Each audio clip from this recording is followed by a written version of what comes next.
धाकड़ खबर, बेखौफसुमा बेबाक अंदाज।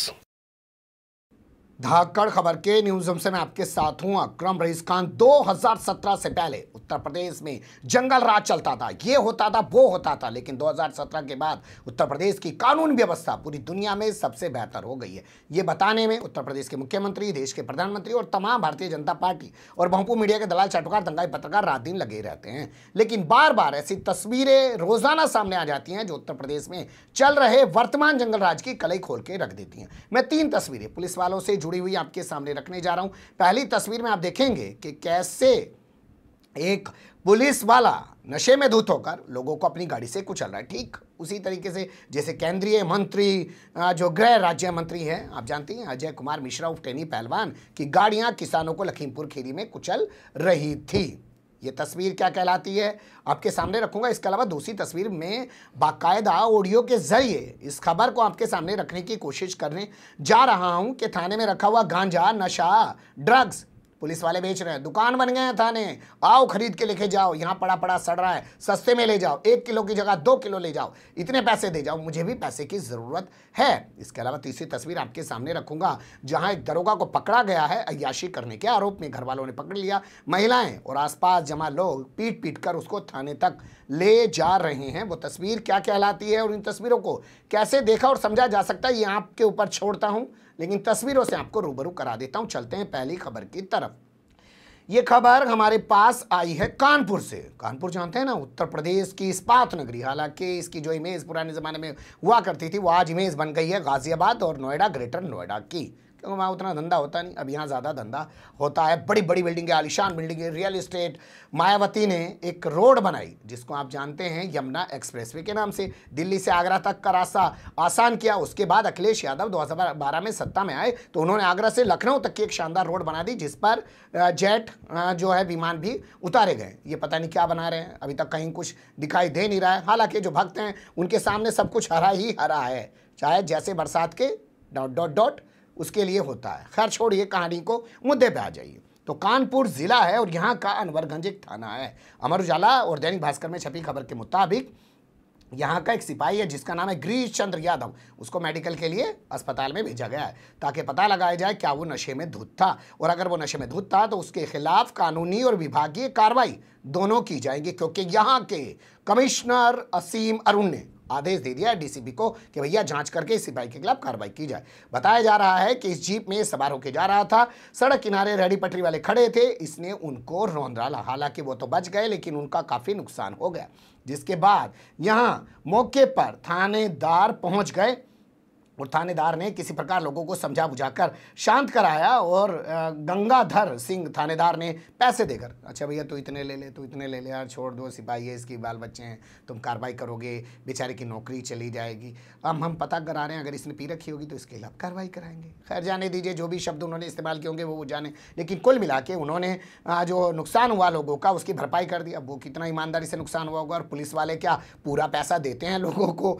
अरे हमारे से पैसे लेगा, सड़क किनारे कल को लगा लेगा ठेली, अवैध रूप से खड़ा है तो यहाँ तेरे पास लाइसेंस है क्या? सरकारी जमीन पे खड़ा होकर बेच रहा, जरा सी टक्कर लग गई, गाड़ी फिसल गई तो इसका हंगामा बना रहा है। 1 घंटे से तुम लोग यहाँ हंगामा कर रहे हो, हट जाओ पीछे को। तो कितना मुआवजा दिया गया, कितना नहीं दिया गया, ये भी आप लोग अच्छे से समझ सकते हैं। लेकिन इस तस्वीर ने साबित कर दिया कि उत्तर प्रदेश में केंद्रीय गृह राज्य मंत्री अजय कुमार मिश्रा उर्फ टेनी पहलवान की गाड़ियों से किसानों को कुचलने के बाद अब यह सिलसिला शुरू हो गया कि गाड़ियों से आम लोगों को कुचला जाए, और पुलिस भी कुचलने रोंदने में पीछे नहीं रहना चाहती है। आखिर उसका नाम भी तो इतिहास के पन्नों में सुनहरे अक्षरों में लिखा जाना चाहिए। दूसरी खबर की तरफ चलते हैं। ये खबर हमारे पास बागपत से आई है। बागपत का एक थाना है सिंगावली अहीर। सिंगावली अहीर थाने के अंदर एक हेड मोहर्रीर यानी कि दीवान जी, जिसे हिंदी में अगर आप कहें तो कह सकते हैं मुख्य आरक्षी, इंग्लिश में अगर कहें तो हेड कांस्टेबल आप इसको कह सकते हैं, सत्यवीर सिंह उनका नाम बताया जा रहा है। अब वो एक महिला से बात कर रहे हैं, और क्या बात कर रहे हैं पहले आप सुन लीजिए फिर आगे बताऊंगा। हाँ जी, क्या कर रहे हैं सर जी? बैठे हैं ऑफिस में। तुम बताओ जी क्या कर रहे हैं? तुम बस तो कह रहे थे आज दे दो, सामान दो तो। अरे तू ले कहाँ रही है? मैं नूना ले रही थी, परसों मैंने तुमसे कही ना थी कि मैं यहाँ पूनम का आ गई, तो फिर क्या नाम है, फिर मैंने तुमसे मना कर दिया। तुमने कहा दिनू तुम मुझे मत फंसा दियो। हाँ बात तो सही है। मैं दूंगा तो मैं नहीं फंसना चाहिए, नाम न लियो मेरा। तो अब है ना मुझ पे, मैं तुमसे क्या दिन से कह रही हूँ मुझ पे है ना, निकाल दे। हाँ 15-20 दिन से कह रही हूँ मैं तुमसे, है नहीं है नहीं। हैं? मैं कहा मैं तुमसे 15-20 दिन से कह रही हूँ मुझ पे है नहीं, तुम दे दो, तुम दे नहीं रहे मुझे, दे दो। कहाँ आज ले जाएगी? तुमने नूना गई थी पर कल नो हरे वाले पीर पाई हो, अरे वो तो सही है, लेकिन वहां जाऊं। ऐसा ना, मेरी सुन बात पहले। हाँ बताओ। डोला में भी ये हो रहा, कौन कौन बेच रहे हैं? तेरा नाम भी परसों आया था यहाँ। अच्छा भोसले का कह रहा था कि डोला में वो बेच रही अर्शी। अच्छा। तो नाम अब जो है तकड़ी चेकिंग चल रही है इस टाइम जो है। तो अगर तू बेचेगी तो कहाँ बेचे, कैसे बेचेगी ये बता। डोला वाले लेंगे भोसले का आगे। बागपत बेच लूंगी मैं। मैं वही तो कह रहा हूँ, डोला मत देना माल को बहन करोड़ों से। ठीक है तो तुम मुझे दे दियो 2 किलो, फिर दोनों 3 किलो ले फिर। 3 दे दो तो। मुझे भी जरूरत है ना पैसे की। अच्छा तुम्हें जरूरत है पैसे, क्या रेट दोगे? 7 को ना क्या करना है? चलो 7 को ही, हाँ 7 को ही कहते, मैं तुमसे मगर एक मुझे 7 को दे रहा बस। तू तू किसी से ले, मतलब मामला भी बहुत लंबे टारगेट चल रहे हैं।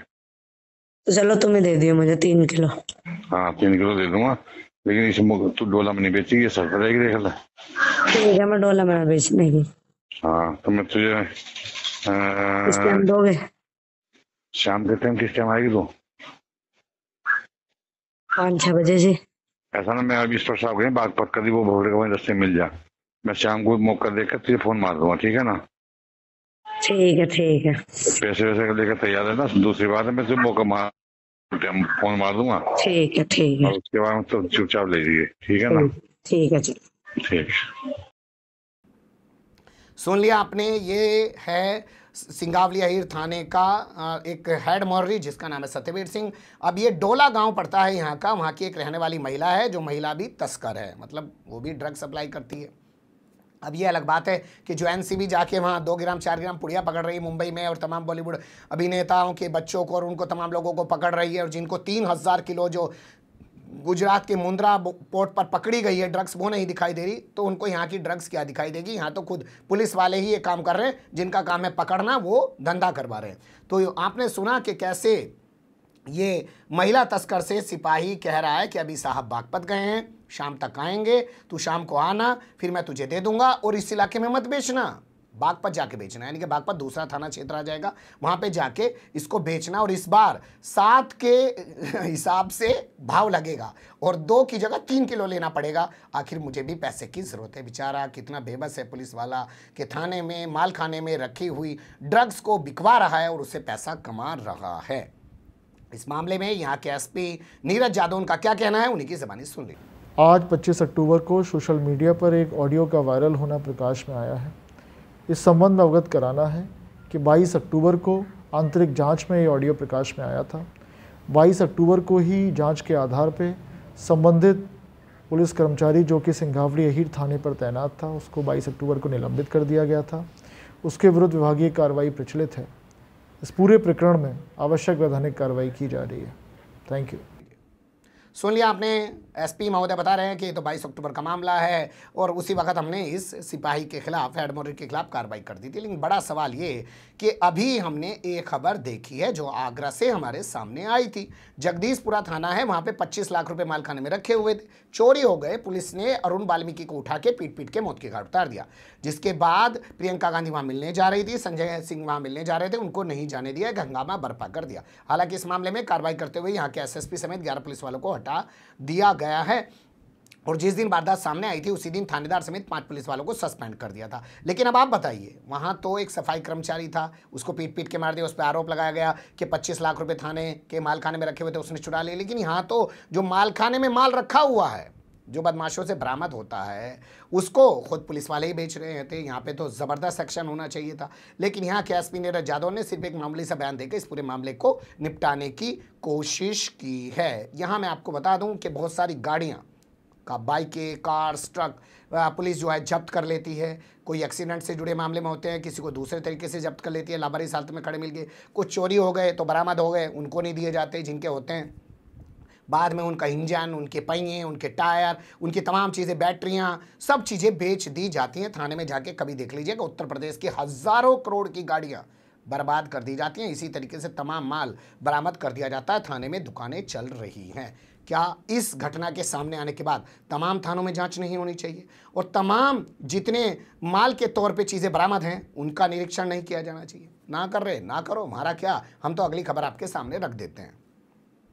आगरा का जिक्र किया तो आगरा की खबर आपके सामने रख रहा हूं। आगरा का एतमादपुर एक थाना पड़ता है, वहां का इलाका भी एतमादपुर ही कहलाता है। वहां पे एक दरोगा महोदय पहुंच गए। बताया जा रहा है कि एक महिला सिपाही के घर में पहुंच गए। बस महिला सिपाही के घर वालों ने उनको पकड़ लिया और फिर वहां मौजूद महिलाओं ने और तमाम लोगों ने दरोगा जी की ढंग से मरम्मत कर दी और ले जाके उनको हवालात तक में बंद करवा दिया।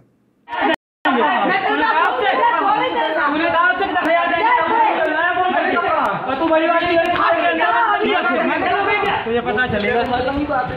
हाँ आते जाते थे, इसकी ड्यूटी लगी थी। ये लड़की गुस्से कह रहा 10,000 रुपए